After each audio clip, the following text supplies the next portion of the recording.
Assalamualaikum warahmatullahi wabarakatuh. Perkenalkan, nama saya Nur Hikmah, NIM 10124056114. Baik, di sini saya akan mencoba menjawab salah satu tugas mata kuliah Ilmu Al-Quran yang dimana kami ditantang untuk menjawab pertanyaan sebagai pengganti UAS atau semester akhir kami di kelas TP2 semester 1. Baik, langsung saja saya akan membacakan pertanyaan yang pertama. Jadi pertanyaan pertama yaitu jelaskan apa maksud hukum muhkam dan mutasyabih dalam ulumul Al-Quran.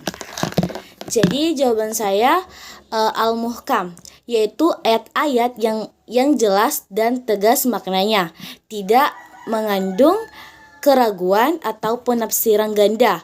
Biasanya ayat-ayat ini berisi hukum, perintah, larangan, atau prinsip akidah yang langsung dipahami. Contohnya itu terdapat dalam surah Al-Baqarah ayat 2 juz 2 yang artinya tidak ada keraguan di dalamnya. Terus mutasyabih. Jadi mutasyabih yaitu ayat-ayat yang maknanya samar atau mengandung kemungkinan penafsiran lebih dari satu. Biasanya terkait hal-hal yang gaib dan istilah-istilah metaforis.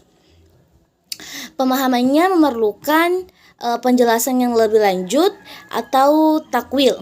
Contohnya itu ayat tentang sifat Allah dalam surat Thaha ayat 20 ayat 5 juz 20 yaitu Ar-Rahman yang artinya itu bersemayam di atas arsy.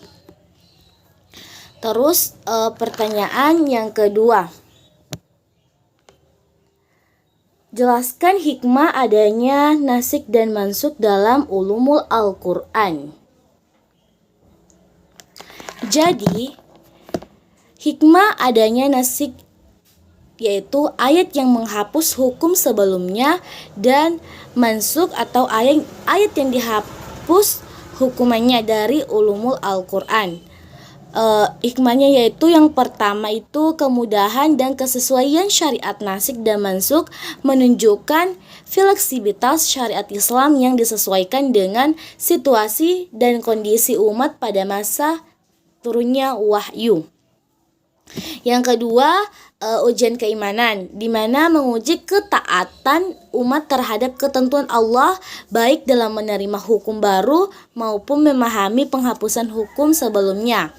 Yang ketiga, penyempurnaan syariat, yaitu di mana menunjukkan bahwa hukum dalam Al-Quran adalah dinamis dan progresif atau bertahap untuk mencapai bentuk terbaik dan yang paling sempurna. Dan yang terakhir itu yang keempat, rahmat dan keadilan Allah, yaitu menggambarkan kasih sayang Allah yang memberikan hukum secara bertahap agar lebih mudah diterapkan oleh umat-umat manusia. Langsung saja pertanyaan yang ketiga. Jelaskan alasan mengapa Allah Subhanahu wa Ta'ala bersumpah dalam Al-Quran. Jadi, salah satu alasan Allah Subhanahu wa Ta'ala bersumpah dalam Al-Quran adalah untuk menegaskan kebenaran dan pentingnya suatu pernyataan agar manusia lebih memperhatikannya.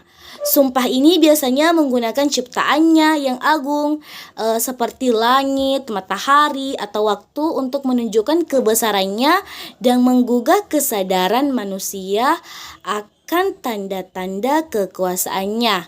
Contohnya itu dalam surah Al-Asr ayat 1 yang berbunyi A'udzubillahi minasyaitonirrajim Bismillahirrahmanirrahim wal 'asr yang artinya demi masa. Terus pertanyaan yang keempat. Jelaskan apa yang dimaksud amsal dalam Al-Quran. Jadi, amsal dalam Al-Quran adalah pengumpamaan atau analogi yang digunakan untuk menjelaskan konsep atau pelajaran tertentu secara lebih jelas dan menarik. Melalui Amsal, Allah Subhanahu wa taala menyampaikan pesan-pesan moral, spiritual atau akidah dengan cara yang mudah dipahami dan membekas dalam hati. Contohnya adalah perumpamaan orang-orang yang berbuat syirik dalam surah Al-Hajj ayat 31 yang artinya barang siapa mempersekutukan Allah maka seolah-olah ia jatuh dari langit lalu disambar oleh burung. Next, pertanyaan yang terakhir yaitu